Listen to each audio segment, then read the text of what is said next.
और ब्रेक के बाद एक बार फिर से आप सभी का स्वागत है। दूसरी तरफ महागठबंधन के बाद अगर एनडीए विशेष की बात करें तो बिहार में नई सरकार गठन की प्रक्रिया तेज हो चुकी है। नीतीश कुमार ने राजभवन पहुंचकर राज्यपाल से विधानसभा भंग करने की सिफारिश की है। इससे पहले कैबिनेट की बैठक हुई जिसमें 3 प्रस्ताव पास हुए। पहला प्रस्ताव मंत्रिमंडल भंग करने को लेकर हुआ और उसके बाद मुख्यमंत्री सीधे राजभवन को पहुंचे। 19 नवंबर से विधानसभा भंग करने की सिफारिश की गई। इसके अलावा 2 और प्रस्ताव हुए। सरकार की नीतियों को बेहतर तरीके से लागू करने के लिए बिहार के मुख्य सचिव और अन्य पदाधिकारियों की सेवा की सराहना की गई है। साथ ही विधानसभा चुनाव में नीतीश कुमार के नेतृत्व में एनडीए ने प्रचंड जीत जो है वो हासिल की और इसके लिए मंत्रिमंडल ने नीतीश कुमार का धन्यवाद भी दिया है। आपको बताएं कि एनडीए ने 243 में से 202 सीटों पर जीत दर्ज की है। मुख्यमंत्री जी के माध्यम से मुख्यमंत्री जी के द्वारा अभी महामहिम को दे दिया गया कि 19 तारीख के प्रभाव से वर्तमान विधानसभा का विघटन किया जाए। ये पहला प्रस्ताव था। दूसरा प्रस्ताव था कि पूरे कार्यकाल में वर्तमान सरकार के पूरे कार्यकाल में बिहार के सभी पदाधिकारियों और कर्मियों ने जो सहयोग दिया है, सरकार की नीतियों और कार्यक्रमों का सफलतापूर्वक पालन किया है, लागू किया है। इसके लिए मुख्य सचिव के साथ बिहार के तमाम पदाधिकारियों और कर्मियों की सेवा की सराहना की गई है कि उनके नेतृत्व में आज एनडीए अपने सफलता के चरम पर पहुंचा हुआ है। इसके लिए मुख्यमंत्री जी के प्रति आभार प्रकट किया। यही 3 प्रस्ताव हुए हैं और अभी यही समाचार है, इसके आगे कुछ भी नहीं। और इन सबके बीच मंत्रिमंडल गठन को लेकर एक फॉर्मूला भी सामने आया है। बीजेपी से 16, जेडीयू से 15 मंत्री हो सकते हैं। लोजपा रामविलास से 3 को यहां मंत्री पद दिया जा सकता है। हम और रालोमो से भी एक मंत्री संभवतः हो सकते हैं। तो अब मंत्रिमंडल गठन को लेकर के फॉर्मूला भी तय समझ आ पा रहा है।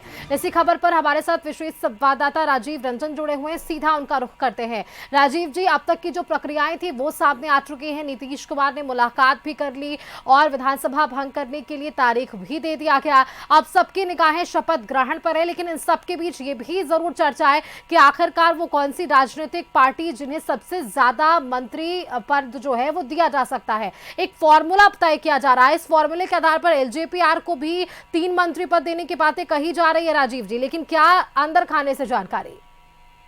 ये देखिए, इस बार के विधानसभा चुनाव में एनडीए बम्पर जीत के साथ 202 सीट लाया है और उस स्थिति में जो फॉर्मूला तय हो रहा है मंत्रिमंडल विस्तार का, उसमें 6 विधायकों पर 1 मंत्री बनाने की बात हो रही है। तो जिसके चलते 6 विधायक पर 1 मंत्री में भाजपा जो है उसको 16 मंत्री का पद मिलने की संभावना है और वो व्यक्त भी किया जा रहा है। ये बातें भी सामने आ रही है। जदयू के 85 विधायक हैं, उसके अनुसार उन्हें 15 मंत्री पद मिल सकता है और इसकी बात भी चल रही है। चिराग पासवान हैं जो एलजेपीआर, उसके 19 विधायक जीते हैं तो उनको 3 मंत्री का पद मिलने वाला है। और हम जो है, हम पार्टी 5 जीती है, लेकिन उनको इसका 1 सीट का फ़ायदा देते हुए उनको 1 मंत्रिमंडल में जगह मिलेगा। वहीं उपेंद्र कुशवाहा राष्ट्रीय लोक मोर्चा, उनको 4 विधायक मिले हैं, लेकिन उनको भी 2 सीटों का फ़ायदा देते हुए 1 मंत्री पद उनको भी देने की बात हो रही है। और सबसे बड़ी बात है कि जो अंदर खाने से बात आ रही है, विधानसभा अध्यक्ष के लिए भाजपा ने अपना नाम देने की बात कही है। वो नाम होगा, भाजपा तय करेगी कि किसको विधानसभा अध्यक्ष बनाया जाएगा। यानी कि भाजपा कोटे में विधानसभा अध्यक्ष होंगे और उपाध्यक्ष पद जो है विधानसभा का वो जदयू को मिलेगा। तो ये अभी तक के जो संख्या बल के आधार पर जो मंत्रिमंडल विस्तार की बात आ रही है, 2 उप मुख्यमंत्री की बात आ रही है और दोनों उप मुख्यमंत्री जो है भाजपा को मिलने की बात आ रही है। वो भाजपा के ही 2 नेता जो हैं उप मुख्यमंत्री बनेंगे। तो इस तरह का जो फॉर्मूला तय हुआ है वो 19 तारीख को ये तय होगा, चूँकि कल की बैठक जो भाजपा की 10 बजे होनी थी वो भी टल गई है। अब वो बैठक परसों यानी कि 19 तारीख को होगी भाजपा प्रदेश कार्यालय में 10 बजे से। वहीं एनडीए के जदयू जो घटक दल है, जदयू की भी बैठक 19 तारीख को ही होगी।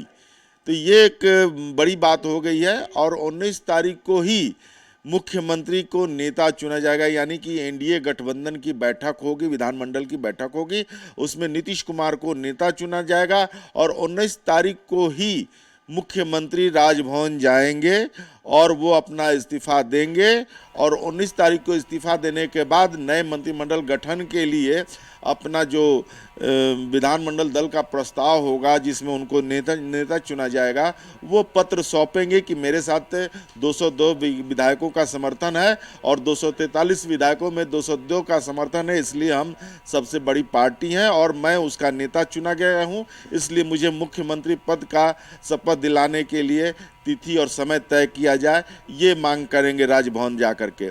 जो अभी तक के तय अनुमान है उसके अनुसार 20 नवंबर को गांधी मैदान में मुख्यमंत्री पद की शपथ लेंगे। हो सकता है कि मंत्रिमंडल के और भी सदस्यों का शपथ ग्रहण समारोह गांधी मैदान में ही होगा, क्योंकि सारे बिल्कुल राजीव जी, देखिए किसे कौन सी पार्टी से कितने मंत्री हो सकते हैं, ये तो एक संभावना जरूर सामने आ रही है। क्या नामों को लेकर भी चर्चा है कि जिन 16, 15, 3 और 1-1 मंत्रियों का जिक्र किया जा रहा है उनमें कोई विशेष नाम जो फिलहाल ऐसा है कि मुहर लगनी बस बाकी है, औपचारिक घोषणा होनी बाकी है, जिसके लिए चर्चाएं भीतर खाने जरूर हो रही हो? जदयू के कोटे से जो पूर्व के मंत्री हैं लगभग वही कमोबेश मंत्री बनेंगे। जैसे विजय चौधरी हुए, अशोक चौधरी हुए, विजेंद्र यादव हुए, श्रवण कुमार हुए, मदन सहनी हो गए, तो इस तरह से जो जयंत राज हो गए और जमा खान हो गए, चूँकि अल्पसंख्यक विधायक में जमा खान आते हैं तो उनका एक मंत्री पद मिलना एकदम असंभाव्य है और वो मंत्री बनेंगे। भाजपा खेमे में अभी कोई भी स्थिति स्पष्ट नहीं है कि किसको मंत्रिमंडल में जगह मिलेगा, लेकिन जो नाम संभावित देखे जा रहे हैं उसमें सम्राट चौधरी, विजय सिन्हा, उसके अलावा जैसे नए चेहरे आ सकते हैं। सबसे बड़ी बात है कि प्रधानमंत्री ने एक इंडिकेशन दिया है अपने संबोधन में, जब वो बम्पर जीत होने के बाद प्रधानमंत्री भाजपा राष्ट्रीय केंद्रीय कार्यालय में गए थे और वहाँ उन्होंने लोगों को संबोधित करते हुए कहा, तो उन्होंने MY समीकरण का जिक्र किया था और MY समीकरण वो मुस्लिम यादव वाली समीकरण नहीं, महिला युवा वाली समीकरण। तो उसका दृश्य जो है इस बार के विधानसभा में भाजपा कोटे से देखने को मिल सकता है, यानी कि महिला और युवा को ज्यादा मंत्रिमंडल में जगह मिलने की बात हो रही है। यहाँ पर उम्मीद जरूर है कि जो महिलाओं की बातें मोदी सरकार में हमेशा से रही है और नीतीश सरकार ने भी इसका दावा किया और चुनाव के इर्द गिर्द भी ये पूरा मुद्दा ही रहा, क्या मंत्रिमंडल में महिलाओं को भी जगह मिलती है, ये भी एक बड़ा सवाल जिस पर मुहर आने वाले दिनों में लग जाएगी।